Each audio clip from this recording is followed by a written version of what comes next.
अस्सलाम वालेकुम स्टूडेंट्स, उम्मीद है कि आप लोग ठीक होंगे। आज की जो हमारी टॉपिक हो गई है वो है present perfect tense. Present perfect tense से पहले हम लोगों ने 6 टेंसेस पढ़े थे, जिसमें ऑल, इंडिफरेंट टेंसेस और कंटिन्यूअस टेंसेस। तो let's move towards our topic.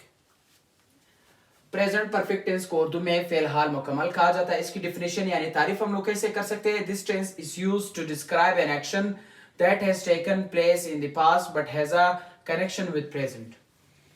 Present perfect tense की जितनी भी जुमले हैं, जो भी काम हो, जो भी अमल हो, वो स्टार्ट कब हुई है? That has taken place in the past, यानी वो जो भी काम हो वो कब स्टार्ट हुई है? पास्ट यानी माजी में। और कनेक्शन किसके साथ है? प्रेजेंट में। जैसे वो क्रिकेट खेल चुका है, इससे मुराद वो क्रिकेट खेलने गया है और खेल भी चुका है, इसीलिए तो कहते हैं कि that has taken place in the past. और कनेक्शन किसके साथ है? प्रेजेंट के साथ है। फिर उसके बाद हमारे पास आइडेंटिफिकेशन है। आइडेंटिफिकेशन मीन्स पहचान। पहचान इसकी है चुका है, चुकी है, चुका हूं, चुके हैं। मैं पहले भी बता चुका हूं, जब भी उर्दू सेंटेंसेस की आखिर में, लास्ट में चुका है, चुकी है, चुके हैं, चुका हूं आ जाए, तो हम लोगों ने सोचना है कि कौन से टेंस से ताल्लुक रखते हैं? प्रेजेंट परफेक्ट टेंस से। वो क्रिकेट खेल चुका है, वो क्रिकेट खेल चुका है, हम लोगों ने सोचना है कि ये प्रेजेंट परफेक्ट टेंस है। फिर उसके बाद हमारे पास वर्ब है। जितने भी सिर्फ परफेक्ट टेंसेस में, सिर्फ कंटिन्यूअस ना उसके साथ, तीन परफेक्ट टेंसेस में, इन तीनों में हम लोगों ने third form of the verb इस्तेमाल करना है। जैसे हमारे पास अगर गो की बात करें तो यहाँ पे परफेक्ट टेंसेस में हम लोगों ने गॉन का इस्तेमाल करना है, थर्ड फॉर्म है। अगर कम की इस्तेमाल करें तो कम है, अगी। फिर उसके बाद स्पीक है, तो स्पीक का थर्ड फॉर्म क्या है? स्पोकन है। फिर उसके बाद हमारे पास हेल्पिंग वर्ब है। हेल्पिंग वर्ब यहाँ पे हैव और हैज इस्तेमाल करते हैं। हैव को कहाँ पे इस्तेमाल कर सकते हैं? हैव को हम लोगों ने आई, वी, दे, यू और जमा नाम के साथ, और हैज को ई, शी, एट और वाहिद नाम के साथ हम लोग इस्तेमाल करते हैं। फिर उसके बाद हमारे पास सिंपल फार्मूला है। सिंपल फार्मूला हम लोग कैसे बना सकते हैं? Subject plus helping verb plus third form of verb plus object plus full stop. यानी इसका ये, इस फार्मूले के मुताबिक जब भी हमारे पास एक स्ट्रक्चर हो, एक खाका हो, फिर हम लोग वही काम कर सकते हैं। तो हमारे पास फार्मूला बन चुका है, तो अभी हम लोगों ने इसका सेंटेंस बनाना है। इसका सेंटेंस हम लोगों ने शी के साथ हम लोगों ने किस चीज का इस्तेमाल करना है? Has. She has gone, gone go का थर्ड फॉर्म ऑफ वर्ब है। She has gone to school. She has gone to school, तो इसकी उर्दू मीनिंग क्या हो सकता है? वो स्कूल जा चुकी है, वो स्कूल जा चुकी है। जिस उर्दू में ये आ जाए और इंग्लिश में इन दोनों में से एक आ जाए, तो हम लोगों ने समझना है कि ये प्रेजेंट परफेक्ट टेंस है। आगे बात समझ। तो फिर इसके बाद हमारे पास कौन सा फार्मूला है? नेगेटिव फार्मूला है। नेगेटिव फार्मूला में हम लोग नॉट का इस्तेमाल करते हैं। वो फार्मूला, वो जुमला जिसमें लफ्ज नॉट आ जाए और वो डिनाई करे किसी सेंटेंस की, इसकी हम लोगों ने फार्मूला कैसे बनाना है? पहले हम लोगों ने लगाना है subject plus helping verb plus not plus third form of verb plus object. यहां पे सिंपल और नेगेटिव में सिर्फ ये फर्क है, वो काना का चुकी है, वो काना नहीं का चुकी है। तो यहां पे हम लोगों ने इस चीज के ही, एज, फिर not eaten food. He has not eaten food, वो खाना नहीं खा चुका है। सही है। फिर उसके बाद हमारे पास इंट्रोगेटिव है।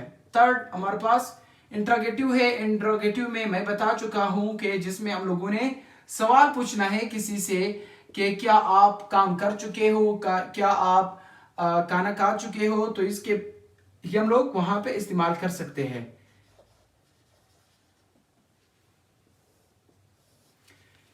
इंट्रोगेटिव फार्मूला की जो मेन सी खासियत है वो है जिसमें फार्मूला हो या सेंटेंस में उसकी स्टार्ट में हम लोग हेल्पिंग वर्ब लगा लेते हैं। यहाँ पे हेल्पिंग वर्ब जिसके हैव हैज है, फिर सब्जेक्ट, फिर third form of the verb, फिर हमारे पास ऑब्जेक्ट, फिर क्वेश्चन मार्क। अभी इसकी सेंटेंस हम लोग कैसे बना सकते हैं? सही है, पहले हम लोगों ने यहाँ पे तो हैज इस्तेमाल किया दोनों सेंटेंसेस में, अभी हम लोगों ने इस्तेमाल करना है have. Have they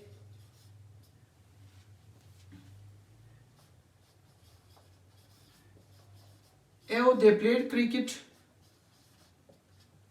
Have they played cricket? वो क्रिकेट खेल चुके हैं। तो ये हमारे पास इंट्रोगेटिव हो गया। फिर उसके बाद हमारे पास फॉर्मल है।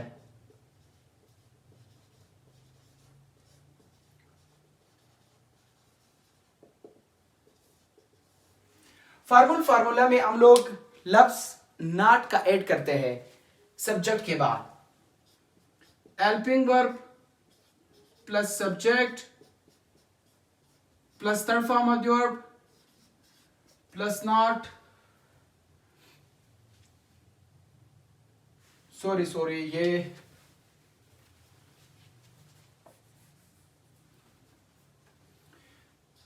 Not plus third form of the verb plus object plus question mark.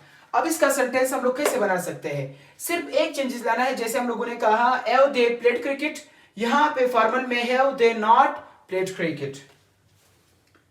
Has only not spoken Arabic,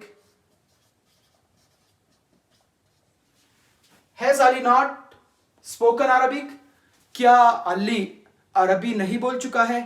तो ये हमारे पास इनफॉर्मल हो गया है। इसके बाद हमारे पास फॉर्मल है, इनफॉर्मल है। इनफॉर्मल में हम लोगों ने फॉर्मूला सब कुछ यही होगा, सिर्फ लफ्ज हैव और नॉट को इकट्ठा लिखना है, हैज और नॉट को इकट्ठा लिखना है। Informal formula,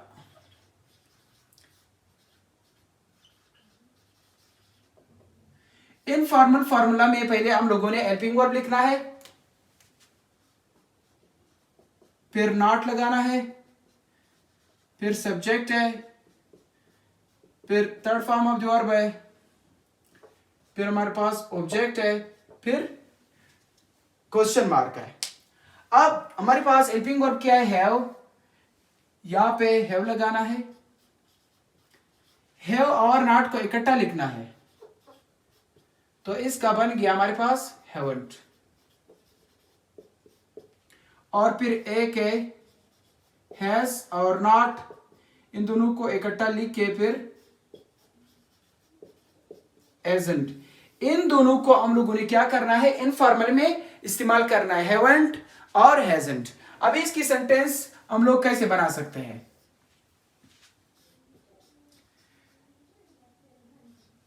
agent she spoken Urdu, क्या वो उर्दू नहीं बोल चुकी है? तो ये हमारे पास पूरा टेंस हो गया है। होप तो आप लोगों को समझ आया होगा। फिर भी अगर कोई क्वेरी थी, क्वेश्चन था तो आप लोग पूछ सकते हो। Thanks for watching my video.